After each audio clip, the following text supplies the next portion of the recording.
Assalamualaikum warahmatullahi wabarakatuh. Saya Nur Aga Sukman dari Fakultas Hukum Universitas Merdeka Pasuruan, semester 4B, akan menjelaskan pembahasan dari paper saya yang berjudul Perkembangan Ekonomi Syariah di Indonesia. Dari rumusan masalah yang pertama yaitu bagaimana perkembangan ekonomi syariah di Indonesia. Berkembangnya ekonomi syariah di Indonesia merupakan pengaruh dari berkembangnya bank-bank syariah di negara-negara Islam pada awal periode 1980-an. Diskusi mengenai bank syariah sebagai pilar ekonomi Islam mulai dilakukan. Beberapa uji coba pada skala yang relatif terbatas telah diwujudkan. Di antaranya adalah Baitul Tamwil Salman di Bandung yang sempat tumbuh mengesankan. Di Jakarta juga dibentuk lembaga serupa dalam bentuk koperasi yakni Koperasi Ridho Gusti. Akan tetapi prakarsa lebih khusus untuk mendirikan Bank Islam di Indonesia baru dilakukan pada tahun 1990. Majelis Ulama Indonesia atau MUI pada tanggal 18 sampai 20 Agustus 1990 menyelenggarakan lokakarya bunga bank dan perbankan di Cisarua, Bogor, Jawa Barat. Hasil lokakarya tersebut dibahas lebih mendalam pada Musyawarah Nasional keempat MU yang berlangsung di Hotel Sahid Jaya, Jakarta, tanggal 20 sampai 25 Agustus 1990. Berdasarkan amanat Munas keempat MUI dibentuk kelompok kerja untuk mendirikan Bank Islam di Indonesia.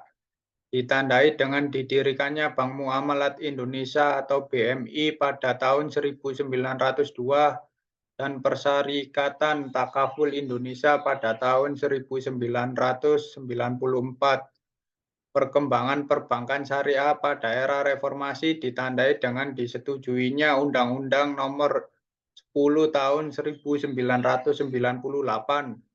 Dalam undang-undang tersebut diatur dengan rinci landasan hukum serta jenis-jenis usaha yang dapat dioperasikan dan diimplementasikan oleh bank syariah.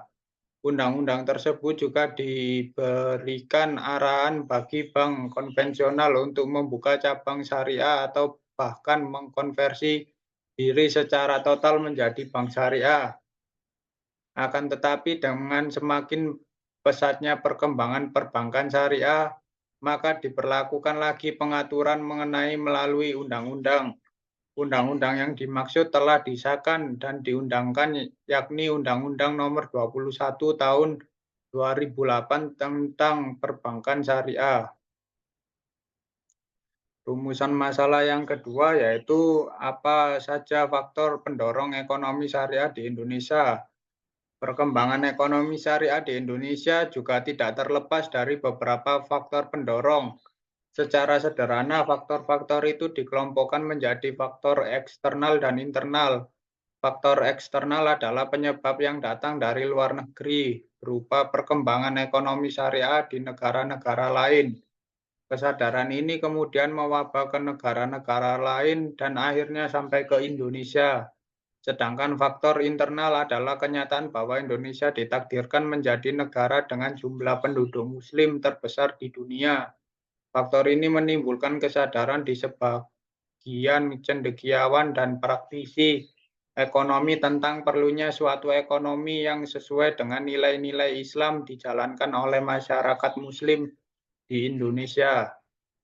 Dengan sistem bagi hasil yang sudah diterapkan oleh bank dan tidak bertentangan dengan Al-Quran dan Al-Hadis, dan juga bank syariah berdasarkan pada prinsip profit and loss sharing atau bagi untung dan bagi rugi, di mana bank syariah tidak membebankan bunga melainkan mengajak partisipasi dalam bidang usaha yang didanai.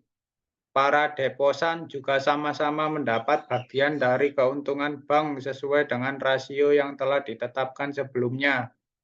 Dengan demikian ada kemitraan antara bank syariah dengan para deposan di satu pihak dan antara bank dengan para nasabah investasi sebagai pengelola sumber dana para deposan dalam berbagai usaha produktif di pihak lain.